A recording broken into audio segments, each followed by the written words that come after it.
Bonjour, bienvenue sur la chaîne Happy Mining.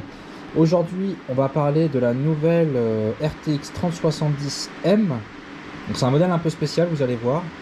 Et on va en parler et faire des tests dessus pour miner différentes cryptos, pour voir si elle est aussi intéressante, aussi intéressante que sur l'Ethereum, comme elle a annoncé. Voilà. Donc, sans transition, voici la bête. Donc on est sur une carte à 2 ventilos. Il n'y a pas de marque, hein. Donc c'est du chinois. Donc on est sur un modèle à 2 ventilos. Au niveau de l'épaisseur, voilà, c'est une carte plutôt fine, avec un 8 pins pour l'alimenter. Et donc c'est une RTX 3070M. Donc la puce graphique, c'est une puce Nvidia, hein, ça c'est du Nvidia. Et tout le reste, l'enrobage, c'est chinois. La mémoire qui équipe cette 3070, c'est de la 8 Go GDR6 de type de marque Samsung. Donc c'est plutôt de la bonne mémoire. Voilà. Donc ce modèle-là, on va voir hein, sur le papier. Alors ils annoncent sur le papier une puissance sur l'Ethereum annoncée à 66 MHz par seconde pour environ 90-95 watts. Donc ça fait un ratio vraiment très intéressant. À titre de comparaison, la RTX 3070 normale hein, qu'on peut trouver, elle tourne environ à 60, elle peut monter environ à 62 MHz pour 120 watts. Donc là on monte à 66-67 MHz, mais surtout au niveau consommation, on va passer d'une carte qui consomme 120 watts à une carte qui est à 90 watts, 90-95 watts. Voilà, donc ça c'est vraiment intéressant. Voilà. La RTX 3070M. Alors pourquoi M? Le M c'est pour mobile. Ils l'appellent aussi la RTX 3070 laptop. Alors en fait ce qu'ils ont fait, c'est qu'ils ont récupéré les GPU Nvidia 3070 dédiés au PC portable. Ils ont récupéré les puces, la mémoire, et ils en ont fait une carte graphique standalone, hein, une carte graphique normale, enrobée avec un bloc de refroidissement et des ventilos. Mais la puce dedans, c'est de la puce dédiée au laptop, au PC portable. Voilà. Et donc c'est des cartes qui ont des propriétés très intéressantes en termes de consommation. C'est pour ça qu'elles sont utilisées sur un laptop, hein, bien sûr. Voilà, donc ça en fait des cartes très efficientes. Alors déjà que la RTX 3070 normale, hein, pour moi c'est une des meilleures cartes de sa génération en termes d'efficacité, d'efficience. Hein, donc on était sur l'Ethereum à peu près 60-62 MHz pour 120 watts. Donc elle a un rapport très intéressant. Et aussi sur d'autres cryptos, hein, sur l'Ergo, sur le Flux, etc. Moi c'est ma carte préférée, la 3070. Après c'est pas forcément évident de la trouver à des prix par mégahash aussi intéressants que d'autres modèles, mais en termes d'efficacité, pour moi c'est une des meilleures. Et donc là on a une 3070 laptop ou 3070M, donc dérivée de la 3070, qui serait sur le papier une 3070 un peu plus performante qu'une 3070 normale. En tout cas sur l'Ethereum, hein. Et en consommation, bah, on gagnerait plus de 20%, 20-25% de consommation. Voilà. Donc cette carte-là, elle est juste... j'ai du mal à trouver des tests sur cette carte-là. Donc c'est pour ça que je trouvais ça intéressant de faire un test aujourd'hui avec. Voilà, parce que sur l'Ethereum, on a vu les tests, hein, donc c'est intéressant. Mais je voulais voir, est-ce que vraiment elle s'en sort bien sur les autres cryptos. Sachant qu'on va bientôt arriver à la fin du minage de l'Ethereum avec le merge. Et donc c'est intéressant de regarder un petit peu quand même comment elle va se débrouiller sur d'autres cryptos. Voilà, donc on va passer au test. Et puis à la fin on fera un petit bilan de la carte. Je vous reprends tout de suite sur l'ordinateur. Voilà, donc là on passe sur la partie HiveOS. Donc j'ai branché 3 cartes RTX 3070. Alors je vous avouerai qu'au début j'ai eu des petits soucis pour que les cartes soient bien détectées. Ce sont des cartes un peu spéciales, hein. Et donc pour que ça marche sur HiveOS, il faut utiliser une certaine version de driver Nvidia. Donc c'est les versions 460 XX, donc c'est pas les toutes dernières, hein. Tout ce qui est 470, 510, on est sur les versions 460. En tout cas moi c'est avec ça que ça a fonctionné. Et donc là elles sont bien, du coup bien reconnues, donc elles sont reconnues comme des RTX 3070 laptop GPU avec de la mémoire Samsung GDDR6. Donc 8 Go de RAM, hein, comme pour les 3070 normales. Voilà, donc après avoir cherché quelques petits settings, je suis arrivé à ce settings assez stable, hein, qui a tourné pendant un petit moment. Donc là j'ai éteint le rig tout à l'heure pour vous montrer la carte, une des 3 cartes. Donc là je l'ai rebooté. Voilà, donc on obtient sur l'Ethereum environ 65,5 MHz pour annoncé pour entre 85 et 90 watts. Donc c'est vraiment impressionnant. C'est un des rapports puissance hash rate watt les plus importants que j'ai déjà vu pour des cartes graphiques, hein, on parle, hein, on s'entend bien. Donc là si on regarde les logs, on est sur un ratio de 750 kWh par watt. C'est vraiment impressionnant, sachant qu'une 3070 normale, comme je vous ai dit, elle va tourner à 62 MHz maximum pour 120 watts. Donc on est dans les 500, 550, ce qui était déjà très bien, hein. Pour moi c'est une des meilleures cartes, mais là on passe à 750 kWh par watt. Donc c'est vraiment des cartes très efficientes, qui ne consomment pas beaucoup. Voilà, et donc on peut voir que les cartes ne chauffent pas non plus trop. Donc là les ventilos sont à 75% et on est autour d'une cinquantaine de degrés. Il n'y a pas de ventilo qui souffle dessus, hein. Les cartes, il y en a une qui est branchée directement sur une carte mère et les deux autres sont sur leur riser. Il n'y a pas de ventilo qui souffle dessus en plus. Donc vraiment c'est des cartes, comme elles ne consomment pas trop, évidemment, il y a moins de chauffe. Donc il y aura moins de problématiques de chauffe pour ces cartes. Donc sur l'Ethereum, le contrat est rempli, vraiment pour moi c'est très intéressant. On gagne surtout en consommation. Et l'électricité comme a tendance à coûter de plus en plus cher, en tout cas en France, ça peut vraiment être intéressant. Alors ce qu'il faut savoir aussi, c'est des cartes, voilà, donc dans les contreparties, dans les aspects un peu négatifs, voilà, il a fallu, j'ai un petit peu galéré au début, il fallait, bon, parce qu'on ne m'avait pas informé, il faut mettre une version de driver Nvidia spécifique, donc dans les 460 et quelques. En tout cas, avec le BIOS qui est fourni pour ces cartes-là de base, en tout cas, ça marche que sur ce type de driver-là. Alors, ça peut fonctionner sur du Windows. J'ai pas encore testé, mais normalement, c'est censé fonctionner sur Windows aussi. Voilà, donc c'est à prendre en compte aussi pour vous. Donc, c'est des cartes qui sont pas, a priori, qui sont pas LHR, hein, non plus. Hein, donc, il n'y a pas d'histoire de LHR. Voilà. Donc on va passer maintenant donc on va tester le Ravencoin, l'Ergo et le Flux. Voilà, c'est les 3 autres cryptos qu'on va tester. Donc on va passer au Ravencoin. Voilà. Donc ce qui se passe, c'est que j'ai configuré dans l'onglet overclocking, j'ai préconfiguré des overclocking pour chaque algorithme, pour chaque autre crypto. Et donc dès que je vais changer ma feuille de route, eh bien on va obtenir le nouvel overclocking directement.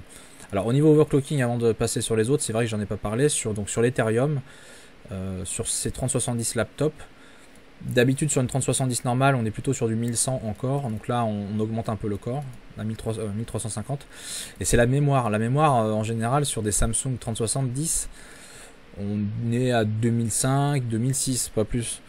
Là on peut pousser à plus de 3000. Voilà, donc là j'ai mis 3002, j'ai vu des gens qui ont mis un peu plus encore, mais voilà. Bon, moi je trouvais ça déjà satisfaisant. Mais voilà, le réglage, on met plus de 3000 en fréquence mémoire. Donc maintenant on va passer au Ravencoin. Voilà, donc sur le Ravencoin, après avoir laissé tourner quelques minutes, on obtient 31,3,4 MHz à une consommation estimée d'environ 115 watts. Donc on va regarder ce qu'on a sur une RTX 3070 normale. Et donc je suis allé sur le site hashrate.no pour voir sur la 3070 normale. Et donc sur la Ravencoin, on s'attend à avoir un hashrate de environ 30,5 pour 150 watts. Et là on est à 31 31,5 presque. Donc on a un tout petit peu plus qu'une 3070 normale, ou à peu près pareil, hein, ça dépend des réglages qu'on va mettre. Et sur la consommation, on passe de 150 watts annoncé à 115 watts. Donc on a encore ce gain d'une bonne vingtaine de pourcents sur la consommation. Au niveau des réglages, ce que j'ai fait, c'est que j'ai regardé toujours sur le site hrec.no les overclocking d'une 3070 normale pour voir un peu la façon de régler la carte, si c'est plutôt la mémoire ou le corps qu'on fixe ou qu'on augmente. Donc là je vois sur le Ravencoin, on est plutôt à laisser le corps tranquille à 0, juste jouer sur le power limit, et la mémoire on voit que c'est un petit peu moins que ce qu'on met sur l'Ethereum. Voilà, donc en me basant là-dessus, je suis arrivé à j'ai laissé le corps à 0. J'essayais de façon en augmentant, ça n'a pas changé le hash rate. La mémoire j'ai mis 2500. En mettant plus, j'ai pas eu de gain significatif. Et le power limit, alors ça c'est drôle, c'est que quand on le modifie, qu'on mette 190, il y a une erreur, enfin il y a un warning au changement de la configuration où il dit que la valeur 115, enfin quelle que soit la valeur, il veut pas la prendre en compte. Et il fait un peu ce qu'il veut en fait. Donc si vous mettez une power limit à 100 ou 90, ça consommera quand même dans les 115 watts là, indiqués. Donc ça change pas grand chose, ça change pas non plus le hash rate. Donc bon, elle a l'air de décider pour elle-même. Donc, comme c'est une carte un peu spéciale utilisée pour les PC portables, les laptops, il y a peut-être des spécificités qui fait que le power limit n'est pas appliqué exactement comme on s'y attendrait. Voilà, en tout cas sur le Ravencoin, on a toujours une carte qui est aussi puissante, même un peu plus qu'une 3070 normale, et qui consomme moins. Donc ça c'est vraiment intéressant. On va passer maintenant à l'ergo. Alors sur l'ergo, on obtient sans surprise, comme on peut s'y attendre sur le reste, des performances équivalentes à une 3070 normale. Donc là on n'est pas très loin des 170 mégahash par seconde, hein. C'est ce qu'on obtient sur des 3070. Voilà, donc si je vais sur hrec.no, bon, selon le réglage de l'overclocking plus ou moins fort, on va être entre 165 et 172, 173 mégahash pour 115 à 120 watts. Voilà, donc là on n'est pas très loin on est à 168 à peu près mégahash pour toujours une consommation estimée de moins de 90 watts, autour de 90 watts. Donc on gagne encore environ une trentaine de watts, entre 20 et 25% par rapport à une 3070. Voilà. Au niveau de l'overclocking, il faut augmenter un petit peu le core clock, hein. Donc là je l'ai réglé à 1600. Et la mémoire, j'ai mis 3000. J'ai pas trop touché, j'ai laissé un peu comme sur l'Ethereum. Voilà. Donc on a des performances vraiment équivalentes au niveau hash rate. Et puis on a une consommation qui est toujours vraiment très intéressante. 20 à 25% de moins. Voilà. Et on va passer sur la dernière crypto, sur le Flux. Et on va voir ce que ça donne. Alors, roulement de tambour. Donc sur le Flux, on obtient environ 55 sols par seconde, à une consommation estimée à un peu plus de 100 watts, 105 watts. Voilà. Au niveau des réglages, donc le Flux, on n'utilise pas trop la mémoire, par contre on utilise plutôt le GPU. Donc sur les réglages que je connais d'habitude, sur la 3070, on met entre 150 et 200 encore offset. Voilà.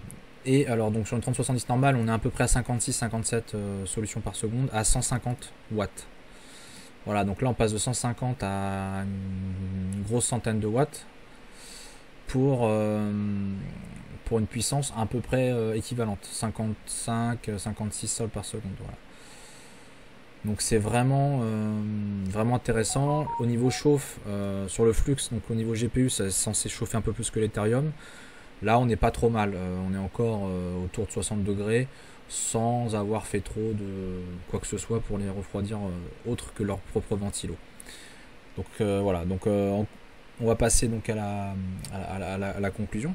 Donc pour moi les avantages qu'on a sur cette 3070 M, c'est une carte qui a une très bonne performance, hein, quasiment équivalente voire plus à la 3070, pour une consommation vraiment très très intéressante, 25% de consommation en moins.